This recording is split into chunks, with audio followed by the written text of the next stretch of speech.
everyone. I'm your host, Francisco Cordova, also known as Pacho Man.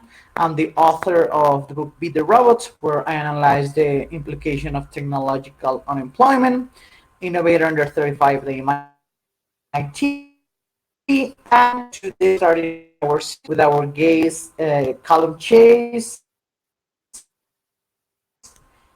He worked for more than 30 years at KPMG. He studied at Oxford, and in the past 10 years, he has been writing many books related to artificial intelligence. One of his recent publications, Brain. And here we are with Calum, trying to understand what we need to get ready to be prepared for technological unemployment. So thank you very much, Calum, for being here. Hi, it's a pleasure to be here. So, Calum, let's start with the common. I like one of your concepts in your books that you said that there's a Luddite fallacy. What is that? First, if you want to explain what the Luddites did on the first industrial revolution and why you coined this term into this technological employment area. Sure. So the Luddites were a broad movement, not particularly organized, of people who were very worried that their livelihood was being destroyed by the arrival of machines in the Industrial Revolution, the early Industrial Revolution. And they got their name from a probably non-existent character called Ned Ludd, who the story went destroyed something by accident in his father's house, was a very clumsy guy. So these people who were disaffected about the Industrial Revolution took his name, and they smashed some looms for making textiles, and they intimidated some factory owners. And the British government reacted to this with its usual calm, reasonable, sensible approach. It rounded up a bunch of people at random, hung half of them, and sent the rest to Australia. So that was the end of the Luddites. Now, the Luddites had a point. Their livelihood was being damaged by the arrival of machines, but in the long run, they were wrong, because the arrival of machines, the arrival of automation, and this wasn't the first time it happened, but this wave of automation, in the long run, didn't put humans out of jobs, which is obvious because we're close to full employment now in many economies. So, and automation's been going on for a long time, and it hasn't caused lasting widespread unemployment. So the idea that automation causes unemployment is a fallacy. That's what some people say, and they've given it the name of the Luddite fallacy. Nice. So you're saying that this might different because we have seen in the past, like there was a job that people sold ice, and there was like a big business back in the 1800s, and now we have fridges. You had people at the beginning of the 20th century that they wake up, and now we have smartphones with alarms. So they argue that because it has happened in the past, technological revolution it will not do something different as have done in the past, but they're always arguing that might be different this time, correct? Yeah, that's right. So it is true that in the past, automation has not caused lasting widespread unemployment, but it may very well be different this time. Most past waves of automation have been mechanization. Machines have replaced the muscle power that humans contribute, and indeed animals contribute.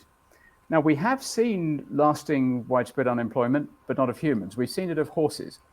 In America in 1915, there were 21.5 million horses working, mostly pulling farm implements around and pulling vehicles around.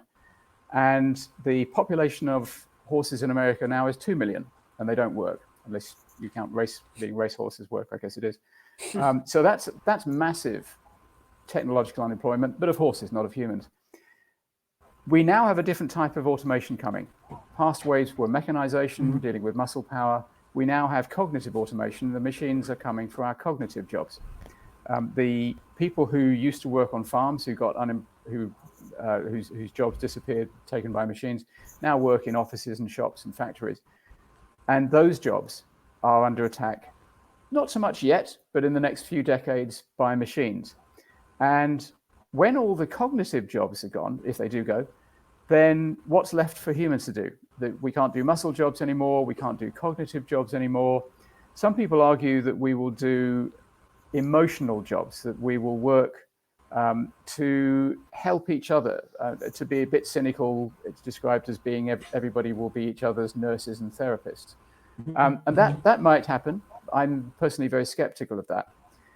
And the time frame of this is important. It's not going to happen in the next year or two. Automation creates wealth, because if you remove a human from a production process, then you make the process more efficient, and that creates wealth.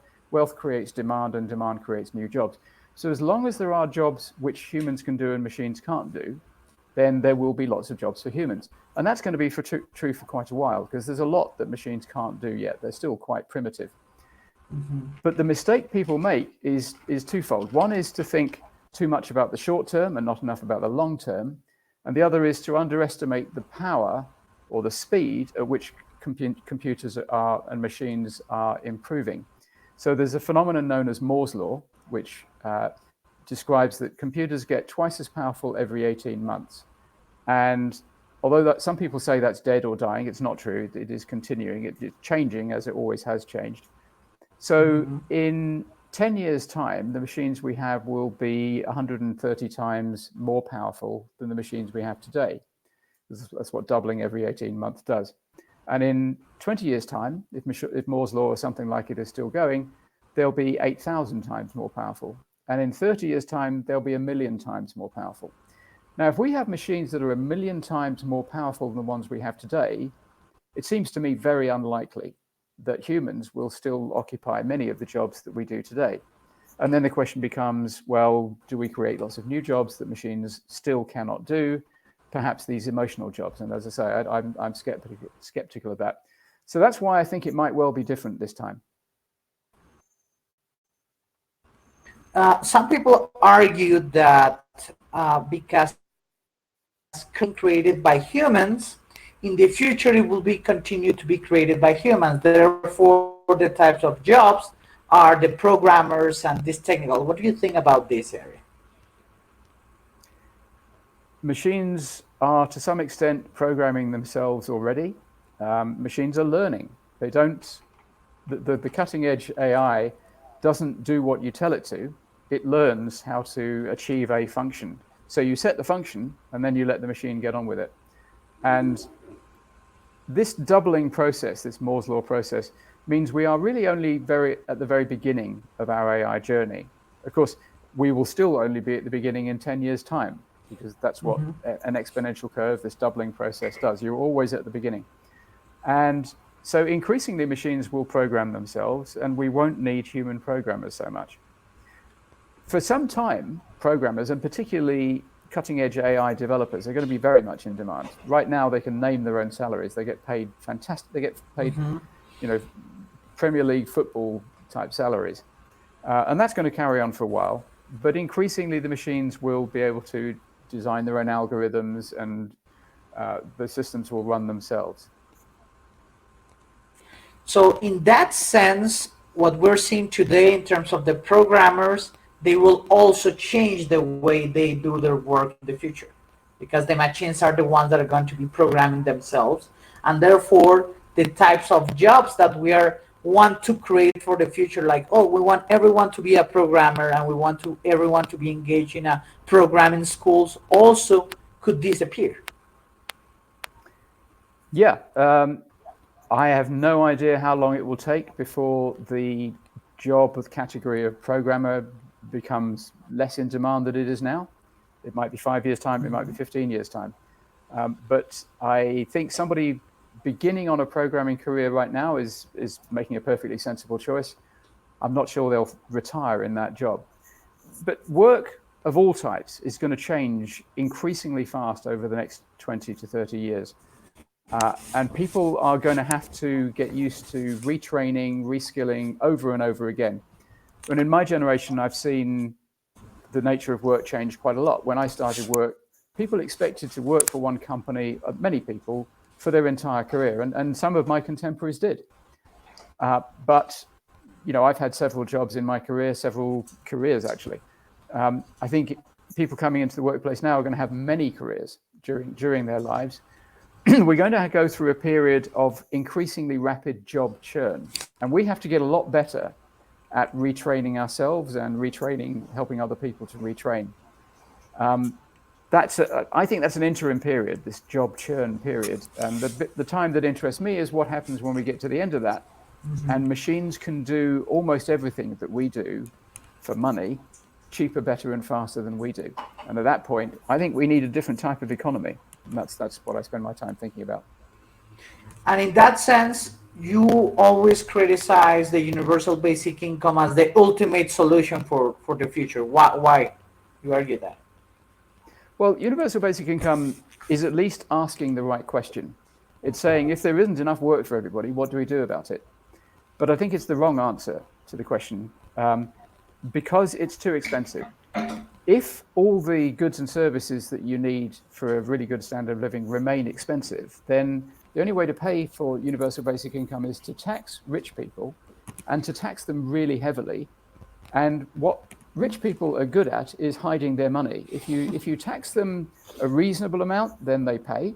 There's a sort of a tipping point at some point. It varies from place to place and time to time. If you tax them too much, they leave. They go to a jurisdiction which is taxing them less, or they hide their assets. And although the tax authorities are getting better at talking to each other and better at following what we're all doing, if you're rich enough, you can pay for enough clever accountants and lawyers to hide your money. So that's a problem. But the biggest problem with universal basic income is the word in the middle of it, basic. It means that all we can do is make everybody poor. And that means we've failed.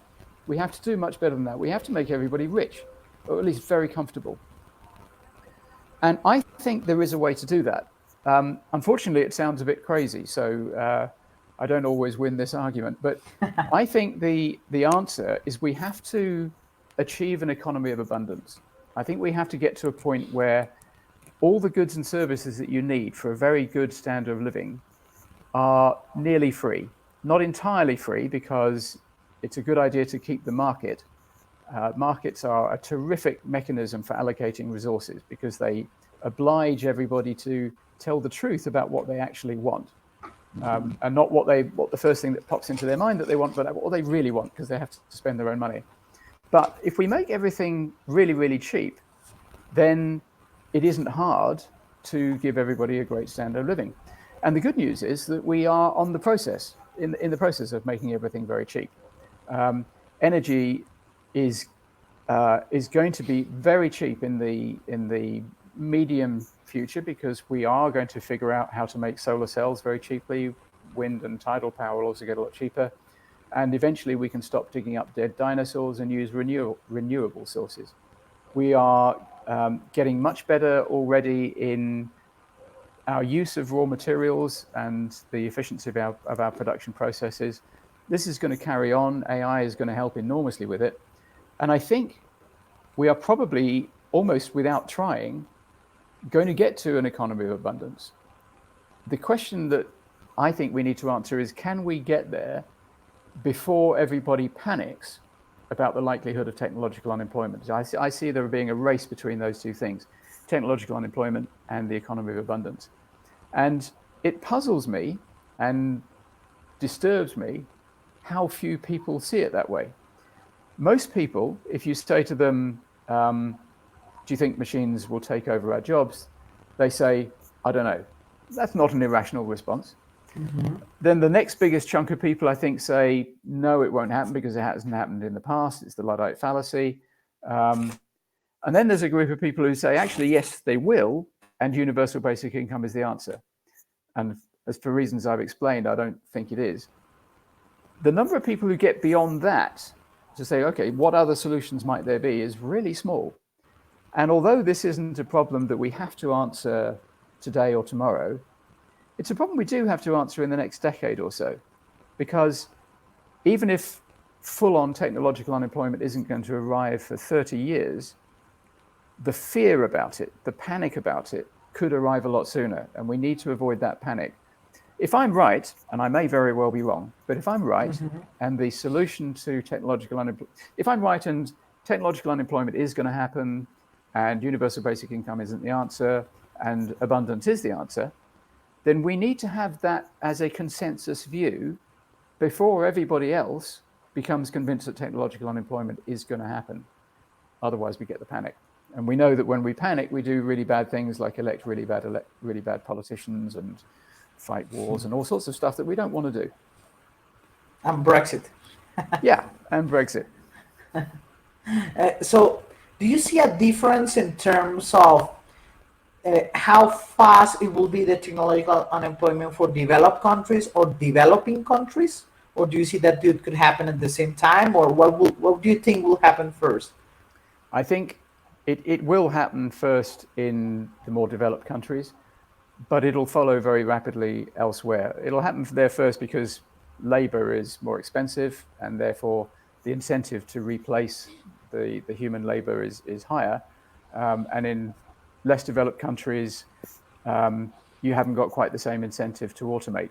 But we're in a very connected economy globally, and when you can figure out how to cheaply automate, say, a driver in a taxi in New York and London, you can replicate that pretty quickly in Nairobi and Kuala Lumpur and Brazzaville and so on. So I think it will start in the industrialized, developed countries, but spread around the world pretty quickly. And the same is true for the solution.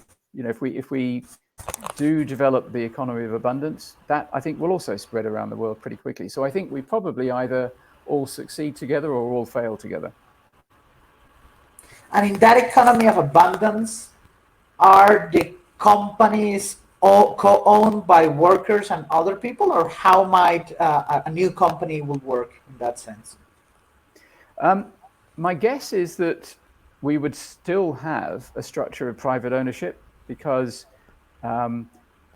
competition between privately owned firms, it turns out, is fantastically efficient.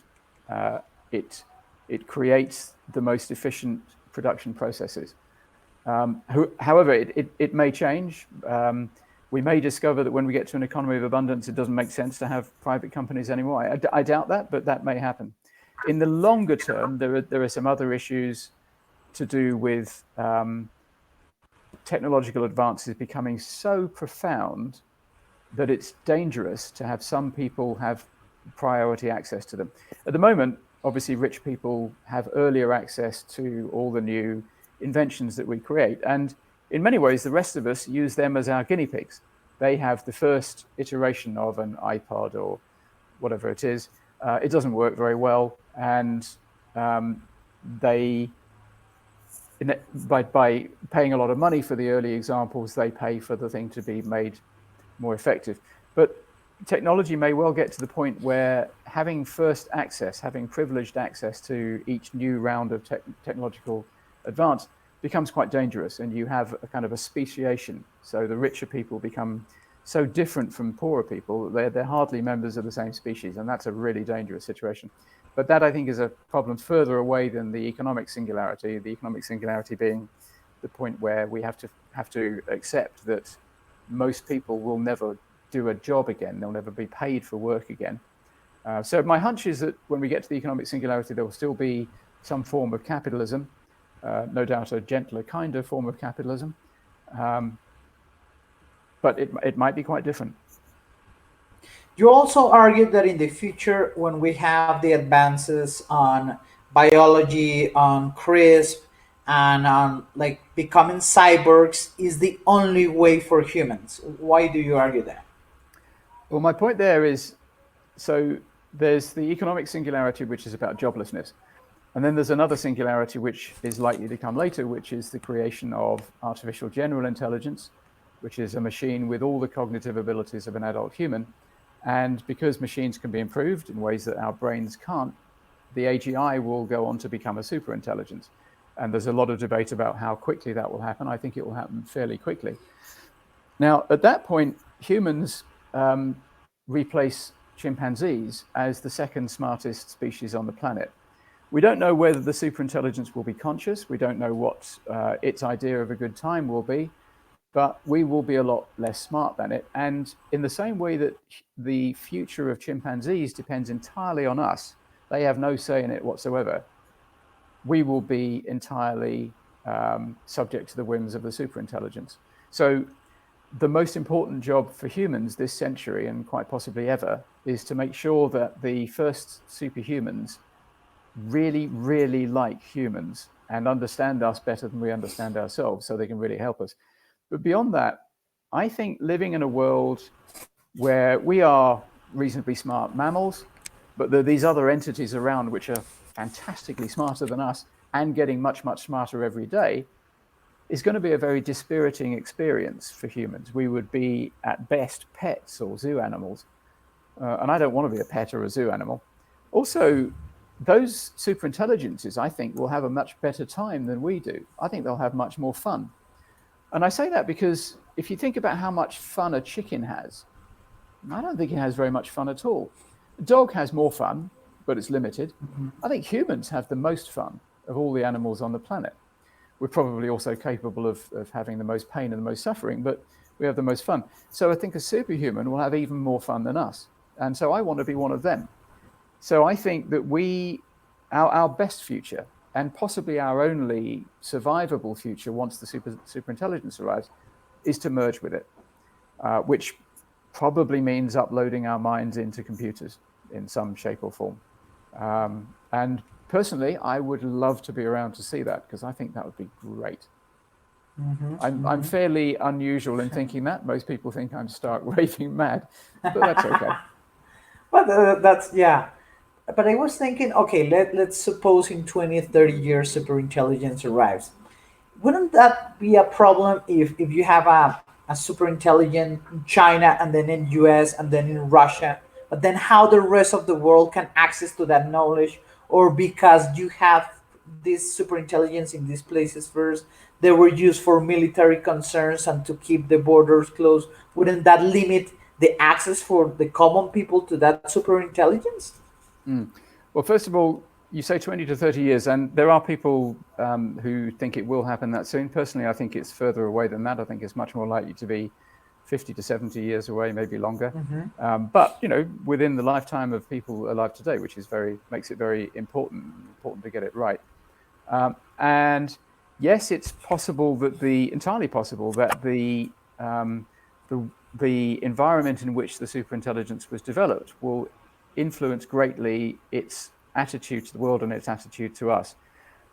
But don't forget, the superintelligence is going to be smarter than us at the point of creation, and it's going to go on to become much, much smarter than us, and we won't be able to control it. And people are still working on the idea of the Oracle AI, which you keep in a box and you don't let it out, and you impose very careful measures to prevent it from impacting the world in ways you don't want it to. But if you're dealing with an entity which is 100 times cleverer than us, 1,000,000 times cleverer than us, it's going to get out of the box, it seems to me, sooner or later. So I don't see it likely that Russia and China and America will control superintelligences. They will quickly become uncontrollable. I think, as I said before, the job we have is to make sure that the first superintelligence, and if there's going to be more than one, the first group of superintelligences, are very favorably disposed towards us. And then if they are, we won't be able to predict what they'll do, but it should work out well for us. It should work out well for us better than our own plans and machinations, because they're much smarter than us. And now getting back to, what do you think is the new role for universities in these next decades? What they should change, and what the people that are getting into universities should start thinking about their own lives? So there's a lot of debate about what types of jobs are going to be robust in this period of churn and the period of technological unemployment, which I think is likely to follow it. And the shorter answer is we don't know. People have swung in their views in recent years. So originally people said the future lies with machines, so get a job, get a skill in working with machines, be a programmer, be an AI developer. And at least in the near term, that's not a bad idea at all. If you're smart enough to be an AI developer, if you're a natural with statistics, that you can work with machine learning, then that's a great career to go into. Then people started saying, well, actually, the machines are going to take those jobs. So really the smart move is to be as different from a machine as possible, because machines are machines, and our point of difference, our USP, is to be different. So to go into jobs which are about caring for other people or about creativity, the machines that require humanity, jobs that require humanity, jobs that require an advanced level of consciousness, if you like. But actually, it turns out that machines are quite good at looking after people. In Japan, they have a rapidly aging society. They don't allow much immigration, and they're quite technophile. And it turns out that elderly Japanese people are perfectly happy being looked after by machines. They like it. And perhaps that's because you can tell a machine the same joke 1,000 times a day and it just doesn't care. So if it's not about computer science, and if it's not about kind of being more human, then what should you aim for in your education? And I've got two answers, one cynical and one not cynical. The cynical one is, if things get a bit unpleasant, you'll be better off if you're rich. So go into a job which makes you rich. And at the moment, that's AI development, or, as always, sort of playing with money, being in the city of London or on Wall Street in finance. But my less cynical answer is, do what interests you. Because if you do any other subject than the one that interests you, then you won't do it very well. You always excel in things that interest you. So try to work out what really appeals to you, and try to get as broad an education as possible, both in the short term, because we don't know what jobs are going to be the best, the most resilient, but also in the long term, when there may be no jobs at all. It helps to have a well-rounded education, because a well-stocked mind survives better in a life of leisure. So do learn something about the hard sciences, so you know how the physical world works. Learn about the social sciences, so you know how society works, and spend some time studying humanity, so that you know how individual humans work. And the good news is that is what most education systems try to do. Their success in doing it is variable in different places around the world, but that's broadly what they try to do. So I say, get a broad education and specialize in the thing that you find most interesting. And Calum, when we're thinking about different types of jobs, one of the big areas is autonomous driving and self-driving. How do you see, like, if you were going to talk with the prime minister and tell them about the new policy for truck drivers, what they should be doing in the next 10 years in this area specifically? I'm not sure that governments have the lead role in this. Governments need to prepare their populations for what's coming. And we need regulations, but really it's mainly a technological issue. There are literally hundreds of companies developing self-driving technology, and they've got all sorts of different approaches. Some use just cameras, most use LiDAR. Some are trying to go straight to level 4, which is a category where the machine can drive itself in a particular area or a particular situation. Others are creeping up on it just by adding more and more driver assist. And we don't know. It's very interesting how much controversy there is about when self-driving technology will be ready for prime time. There are lots of pilots going on where there are cars driving themselves, but almost always they have a safety driver sitting at the wheel, ready to take over when the car is no longer able to understand its environment. And the leading company is clearly Google's spin-out called Waymo. And Waymo's cars now travel on average 11,000 miles between disengagement. Disengagement is when the car says, I have no idea what to do about the fact there's a blue chicken crossing the road, I need a human to take over. We've got quite a long way towards self-driving cars being ready for prime time, but that last little bit is very, very hard. And rightly, the developers are being extremely cautious. They don't want to release these things into the wild, and politicians rightly wouldn't let them release them into the wild until they are really, really safe. I mean, humans aren't very safe drivers. We kill over 1 million people a year with cars, and machines are already at the stage where they're much safer than that. But there's a particular horror at being run over by a machine. We're much more tolerant of being run over by each other, which is fair enough. We are human.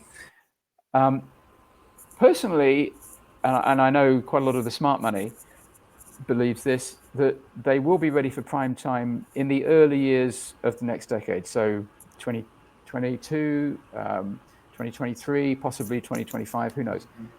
And what will happen then is they will spread quite quickly through the commercial fleet. It'll take quite a long time to spread through the consumer fleet. I mean, I'm not going to be able to afford to change my car to a self-driving car the day they come out, but a taxi company will, because a human taxi driver contributes half or more to the cost of running that vehicle.